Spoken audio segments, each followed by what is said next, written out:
కానీ ఎట్లా ఉందంటే అధ్యక్ష, ప్రభుత్వం అనేది నిరంతర ప్రక్రియ అధ్యక్ష. ఒకరు వస్తారు, ఇంకొకరు పోతారు. It's continuous institution, continuous process. ఒక రాజ్యాన్ని ఇంకో రాజ్యం దండెత్తి ఆక్రమించుకోవడం అన్నట్టు కాదు అధ్యక్ష. ఓడిపోయిన రాజులను పట్టుకొచ్చి బందీఖాన్లో వేయడం, చంపేయడం ఈ ఆనాడు మధ్యకాలంలో చేసేది అధ్యక్ష. శాసనాలు జరిపేయడం, రాజముద్రలు మార్చడం ఒకప్పుడు జరిగేది. ఇవాళ ఇవన్నీ ఎందుకు చెప్తా ఉన్నా అంటే 15 నెలలుగా రాష్ట్రంలో ఒక విపరీత దూరం చూస్తా ఉన్నా అధ్యక్ష. ఆనవాళ్ళు జరిపేస్తా, కేసీఆర్ ఆనవాళ్ళు ఉండొద్దు, ఈ శపథాలే ఇవాళ ఈ రాష్ట్రానికి శాపాలు అవుతా ఉన్నాయి. నేను ముఖ్యమంత్రి గారికి కోరుతా ఉన్నా, పాలకుడికి కావాల్సింది కక్ష కాదు. మీరు చిన్న వయసులో ముఖ్యమంత్రి అయినారు, సర్వ్ చేయండి, మంచిగా సర్వ్ చేయండి, ఇచ్చిన ప్రతి హామీ నిలబెట్టుకోండి. తప్పకుండా మళ్ళీ ప్రజలు అనుగ్రహించిన ఆశ్చర్యం లేదు. కానీ మీరు ఇదే రకంగా పోతే కేవలం కక్షతో, పగతో, ప్రతీకారంతో తుడిచేస్తా, చెరిపేస్తా, కూల్చేస్తా అంటే మాత్రం మీరే నష్టపోతారు, మాకేమి కాదు అధ్యక్ష.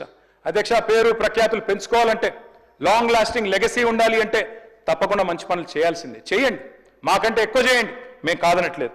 కానీ రివెంజ్ పాలిటిక్స్ వల్ల రాష్ట్రం ఆగమవుతుంది, సంక్షేమం నుంచి సంక్షోభం దిక్కు పోతున్నది.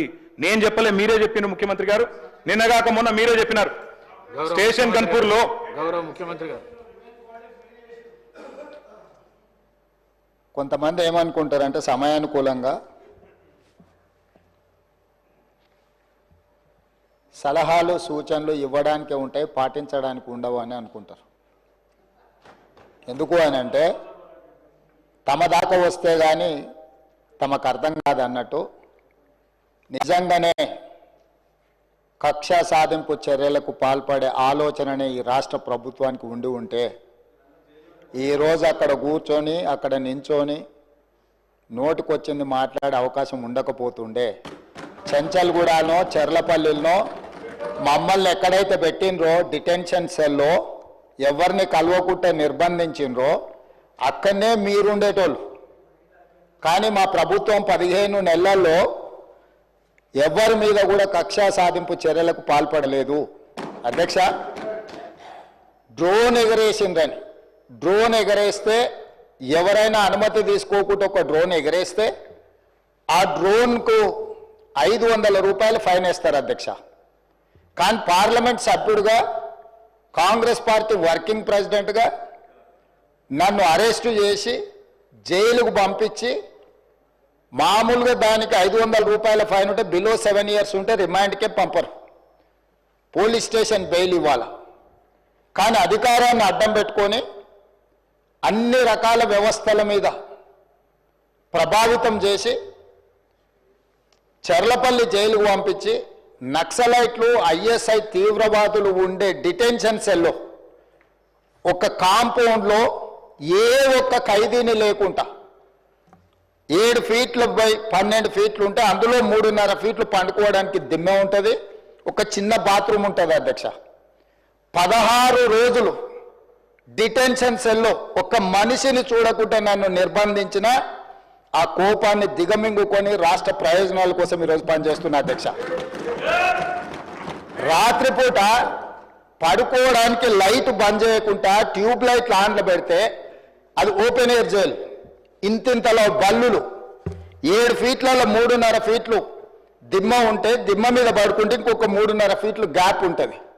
లైట్లు బంద్ చేయకుండా లైట్లు ఓపెన్ పెడితే అధ్యక్ష ఇంతింతలో బల్లులు 20-30 పైన ట్యూబ్ లైట్ ముందు పురుగులు తిరుగుతుంటే, అది ఓపెన్ ఎయిర్ జైలు కాబట్టి పురుగులు వస్తే పురుగులను తినడానికి బల్లులు పరిగెత్తుతుంటే ఏ ఒక్క రోజు రాత్రి కూడా పడుకోకుండా మేల్కతో కూర్చున్న అధ్యక్ష. బయట కానిస్టేబుల్ను లైట్ బంద్ చేయ పడుకుంటా అంటే, లేదు సార్ పైనుంచి ఆదేశాలు ఉన్నాయి, ఆ ట్యూబ్ లైట్లు బంద్ చేస్తే మీరు పడుకుంటారు కాబట్టి ట్యూబ్ లైట్లు ఆన్లోనే పెట్టమని. ఆ ట్యూబ్ లైట్ స్విచ్ బయట ఉంటుంది అధ్యక్ష, లోపల ఉండదు. ఆ చిన్న బాత్రూమ్ చిన్నది, కూర్చుంటే బయటకు కనిపించేటట్లు ఉంటుంది అధ్యక్ష.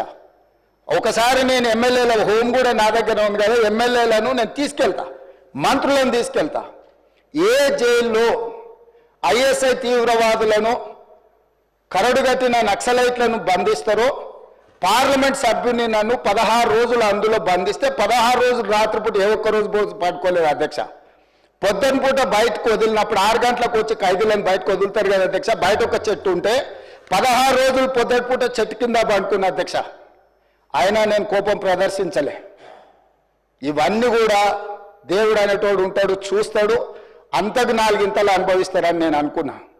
సరిగ్గా నేను ప్రమాణ స్వీకారం చేసే రోజే నా మీద కక్ష సాధించిన వాళ్ళని దేవుడే చూపించి దవాఖానలో షరీక్ చేపించిండు అధ్యక్ష. నేను ఎవరిని ఏం అనాల్సిన పని లేదు. మొదటిసారి నన్ను జైల్లో ఎన్ని రోజులు పెట్టినరో వాళ్ళకి తెలుసు. నా బిడ్డ లగ్గం ఉంటే కూడా లగ్గానికి ఇంటరిం బెయిల్ 2 గంటలు పోయి లగ్గం చూడడానికి కూడా అభ్యంతరం పెట్టి ఢిల్లీ నుంచి న్యాయవాదులను తీసుకొచ్చి ఇక్కడ వాదించి ఆయన బిడ్డ లగ్గపత్రిక రాసుకోవడానికి కూడా వెళ్ళడానికి వీల్లేదు అని చెప్పి కోర్టులో వాదించిన వాదనలు అక్కడ ఉన్నాయి అధ్యక్ష. కోర్టు నాకు కండిషనల్ బెయిల్ ఇచ్చింది అధ్యక్ష. చెర్లపల్లి జైలు నుంచి ఎన్కన్వెన్షన్ ఫంక్షన్ హాల్కి పోయి నా బిడ్డ లగ్గపత్రిక రాసుకొని అక్కడి నుంచి సీదా మళ్ళీ చెర్లపల్లి జైలుకు పోయిన అధ్యక్ష. రాజకీయ కక్షా సాధింపు మీద నాదా?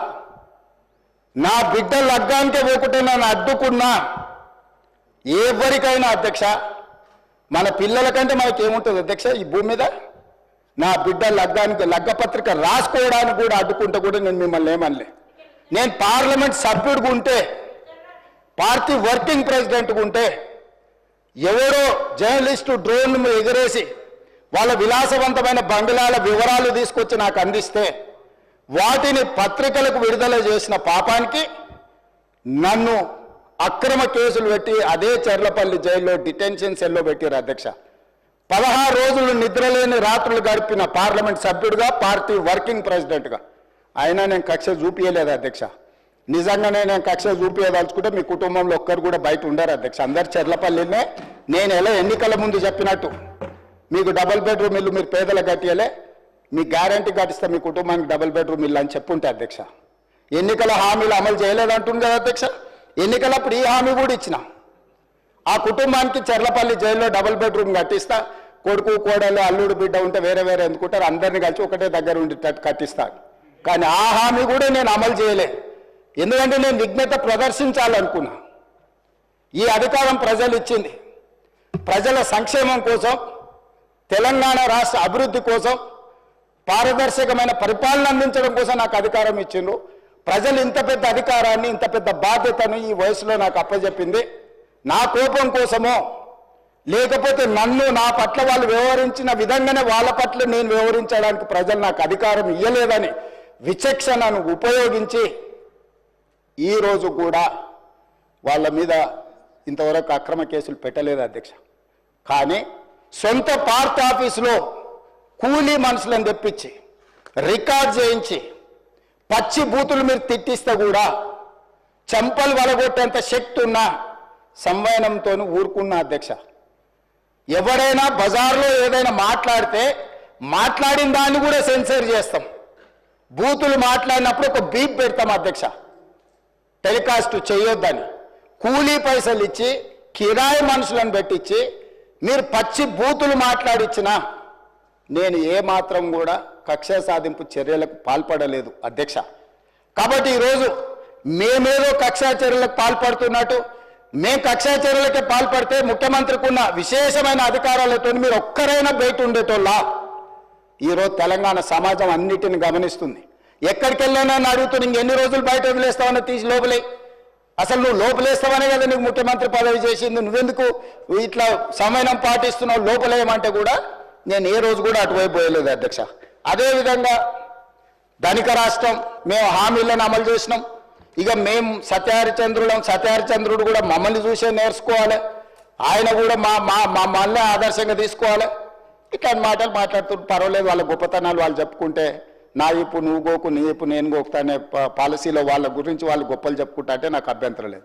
కానీ 1-2 విషయాలు, తెలంగాణ సమాజం వ్యవసాయ కూలీలు, వ్యవసాయ రైతులు, వ్యవసాయం మీదనే ఆధారపడ్డ ప్రజలు తెలంగాణలో దాదాపుగా 70% ఉన్నారు.